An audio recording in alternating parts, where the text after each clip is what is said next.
بسم اللہ الرحمن الرحیم۔ صرف 5 منٹ کا مدرسہ قرآن و حدیث کی روشنی میں 14 شعبان المعظم۔ نمبر 1، اسلامی تاریخ۔ حضرت سراقہ بن مالک رضی اللہ تعالی عنہ۔ حضرت سراقہ بن مالک رضی اللہ تعالی عنہ مکہ مکرمہ کے قریب قدید نامی گاؤں کے رہنے والے تھے۔ حضور صلی اللہ علیہ وسلم اور حضرت ابو بکر صدیق رضی اللہ تعالی عنہ جب مکہ سے مدینہ ہجرت کر رہے تھے، اس وقت انہوں نے ہی پکڑنے کے لیے پیچھا کیا تھا، لیکن اللہ کی مدد سے سراقہ کے گھوڑے کے پیر دھس گئے۔ انہوں نے حضور صلی اللہ علیہ وسلم سے معافی مانگی۔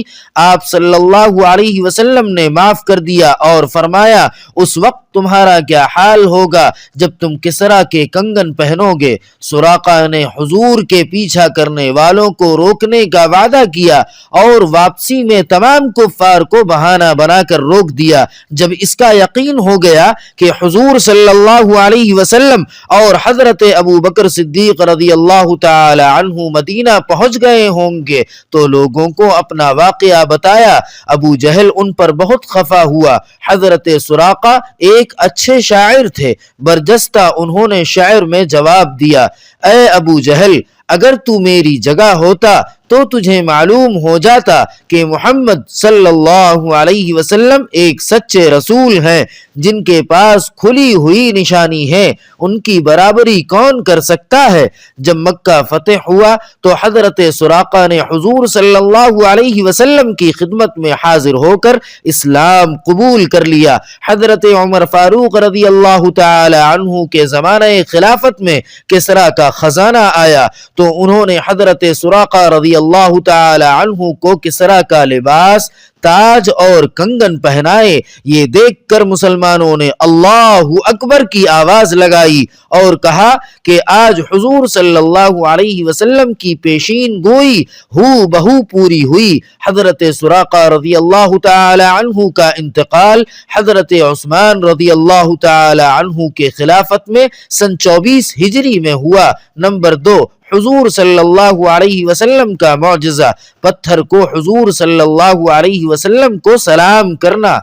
رسول اللہ صلی اللہ علیہ وسلم نبوت کے بعد فرمایا کرتے تھے، میں مکہ کے اس پتھر کو ابھی بھی جانتا ہوں جو مجھے نبوت سے پہلے سلام کیا کرتا تھا۔ نمبر 3، ایک فرض کے بارے میں 5 نمازوں کی پابندی کرنا۔ رسول اللہ صلی اللہ علیہ وسلم نے فرمایا، جو شخص 5 فرض نمازوں کو پابندی سے پڑھتا ہے وہ اللہ تعالی کی عبادت سے غافل رہنے والوں میں شمار نہیں ہوتا۔ نمبر 4، ایک سنت کے بارے میں رحمت طلب کرنے کی دعا۔ دین پر یا کسی نیک کام پر جمے رہنے اور رحمت حاصل کرنے کے لیے اس دعا کا اہتمام کرنا چاہیے۔ ربنا لا تزغ قلوبنا بعد اذ هديتنا وهب لنا من لدنك رحمة انك انت الوهاب۔ ترجمہ، اے ہمارے پروردگار، ہمیں ہدایت دینے کے بعد ہمارے دلوں کو مت پھیریے اور اپنی طرف سے ہمیں رحمت عطا فرمائیے، بے شک آپ ہی سب کچھ دینے والے ہیں۔ نمبر 5، ایک اہم عمل کی فضیلت، نماز میں قرآن کریم کی تلاوت کرنا۔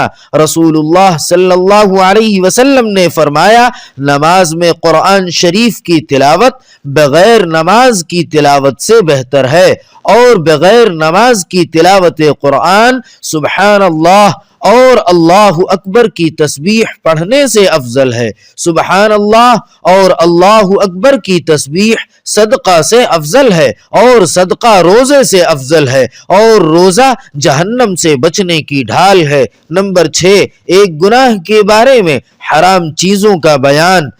قرآن کریم میں اللہ تعالی فرماتا ہے، تم پر مرا ہوا جانور، خون اور خنزیر کا گوشت حرام کر دیا گیا ہے، اور وہ جانور بھی جس پر ذبح کرتے وقت اللہ کے علاوہ کسی دوسرے کا نام لیا گیا ہو۔ نمبر 7، دنیا کے بارے میں دنیاوی زندگی کی حقیقت۔ قرآن کریم میں اللہ تعالی فرماتا ہے تم خوب جان لو کہ دنیاوی زندگی بچپن میں کھیل کود اور جوانی میں زیب و زینت اور باہم ایک دوسرے پر فخر کرنا، بڑھاپے میں مال و اولاد میں ایک دوسرے سے اپنے کو زیادہ بتانا ہے۔ نمبر 8، آخرت کے بارے میں جنت کی عمارت۔ رسول اکرم صلی اللہ علیہ وسلم نے فرمایا جنت کی عمارت کی ایک اینٹ چاندی کی ہے اور ایک اینٹ سونے کی ہے، اور اس کا گارا خالص مشک ہے، اور اس کی کنکریاں موتی اور یاقوت ہیں، اور اس کی مٹی زعفران ہے۔ نمبر 9، طب نبوی سے علاج، پچھنا اور مہندی سے علاج۔ رسول اللہ صلی اللہ علیہ وسلم سے جب کوئی سر میں درد کی شکایت کرتا تو آپ صلی اللہ علیہ وسلم فرماتے کہ تم پچھنے لگاؤ، اور جب کوئی پاؤں کے درد کی شکایت کرتا تو فرماتے کہ تم مہندی لگاؤ۔ نمبر 10، نبی صلی اللہ علیہ وسلم کی نصیحت۔ رسول اللہ صلی اللہ علیہ وسلم نے فرمایا 3 گناہ ایسے ہیں جو سب سے پہلے وجود میں آئے، لہذا ان سے بچو۔ 1، تکبر سے بچو، اس لیے کہ تکبر ہی نے شیطان کو حضرت آدم علیہ السلام کا سجدہ کرنے سے روکا تھا۔ 2، حرص یعنی لالچ سے اپنے آپ کو بچاؤ، اس لیے کہ حرص ہی نے حضرت آدم علیہ السلام کو درخت کے پھل کھانے پر ابھارا تھا۔ 3، حسد سے بچو، اس لیے کہ حضرت آدم علیہ السلام کے ایک بیٹے نے دوسرے بیٹے کو حسد میں قتل کر دیا تھا۔ سبحان ربک رب العزت عما یصفون وسلام علی المرسلین والحمد للہ رب العالمین۔